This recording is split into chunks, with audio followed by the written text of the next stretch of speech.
Come on into the Man Cave. Lots to talk about with you tonight, including a very familiar and well-loved face. Senator Jacinta Nampijinpa-Price will be on the show tonight. Lots to talk to her about, including the racism stuff that everyone else has caught on to today that was happening on our show last night, that, of course, being the Race Discrimination Commissioner. Plus, she's got plenty to say about her new area of responsibility, which has something to do with defence. We'll get to that in a second. The Prime Minister today tries to put out a fire which he and his own government started. I don't believe him. Let's see if you do. And teachers, the latest ones to have been striking this time have been in Queensland, but have they crossed the line with some of the stuff that they have said about the Premier? The government is finally pushing back, and I say, well done. But first. Now, a story that goes back to Anzac Day of this year was when Welcome to Country ceremonies were being interrupted by people during, particularly, when those Welcome to Country ceremonies were being done at Anzac Day. Well, in and around and not too far after that period of time, the Melbourne Storm, the rugby league football club, decided to cancel a Welcome to Country ceremony not too far away from the dates of Anzac Day. Of course, this exploded in a world of criticism, which you may well remember or not.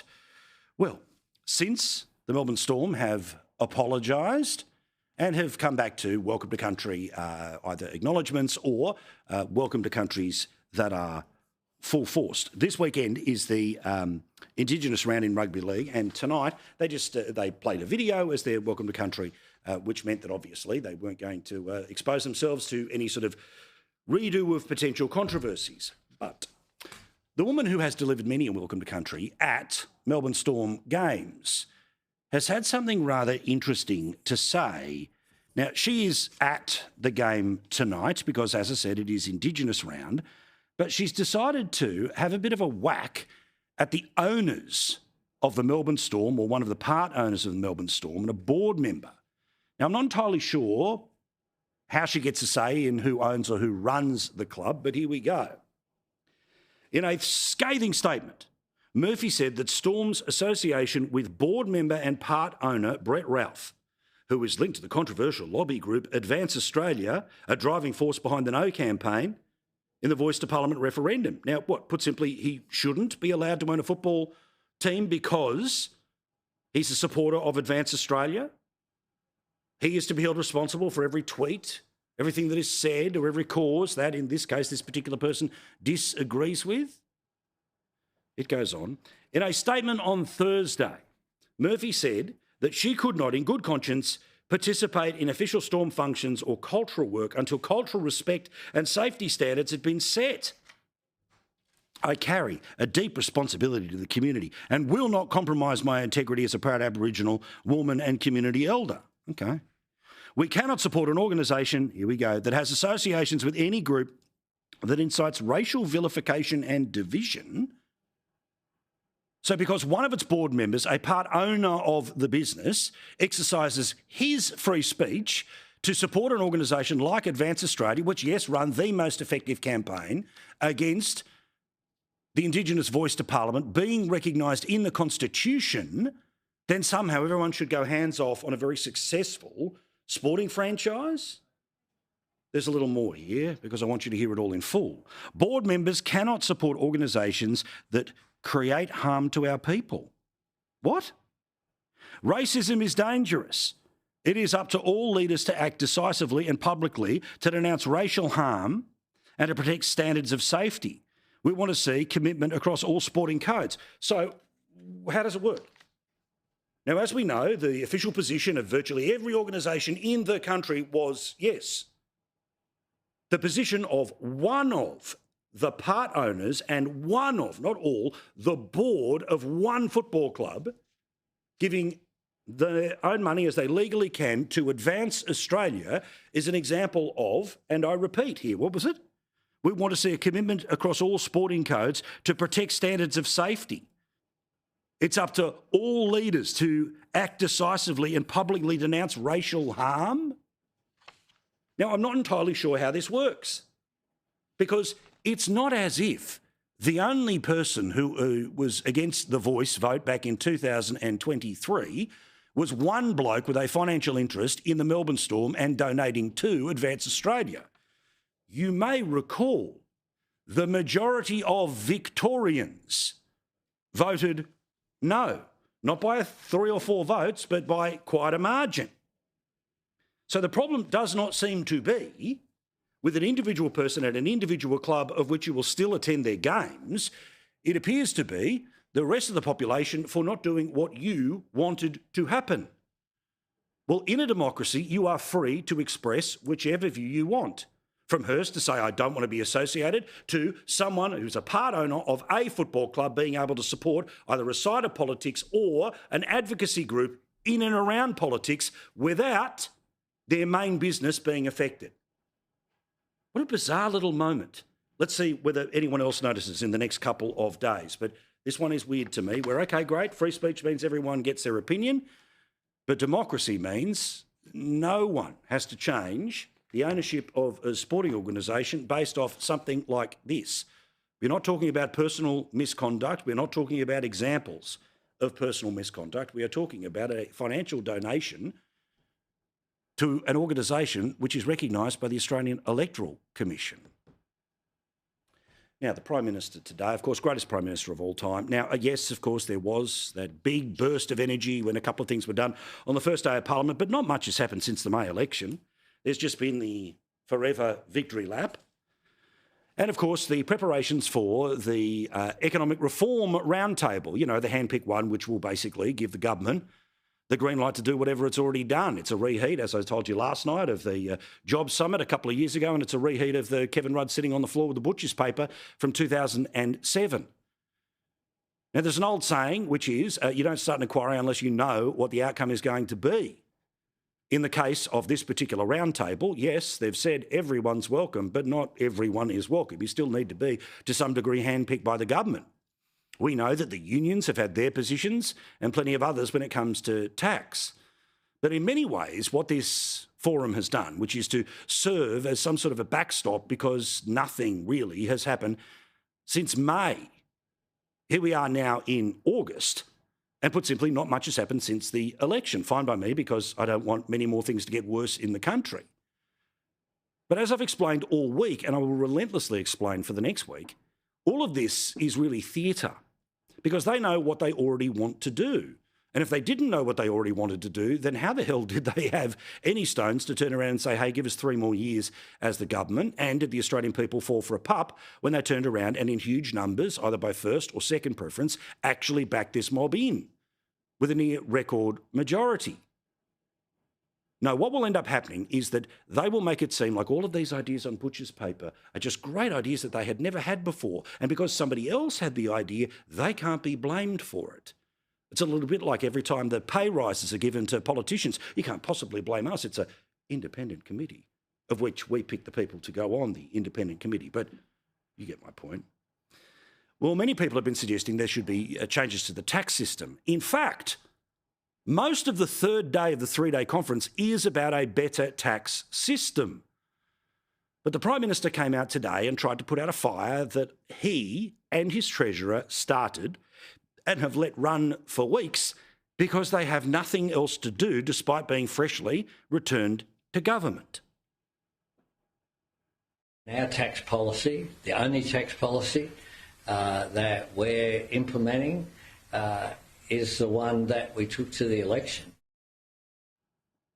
Then why are you having the roundtable? Why is basically a half of the 3 days entitled a better tax system? Because you just want to have the conversation?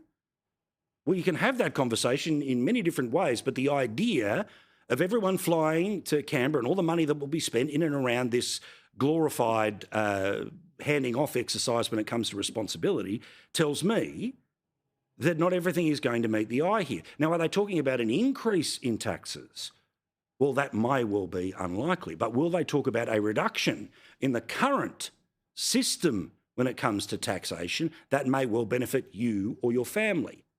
That's what I think they might be talking about. But also, it comes at odds with the bloke who is putting all of this together. Now, presumably these two people are talking.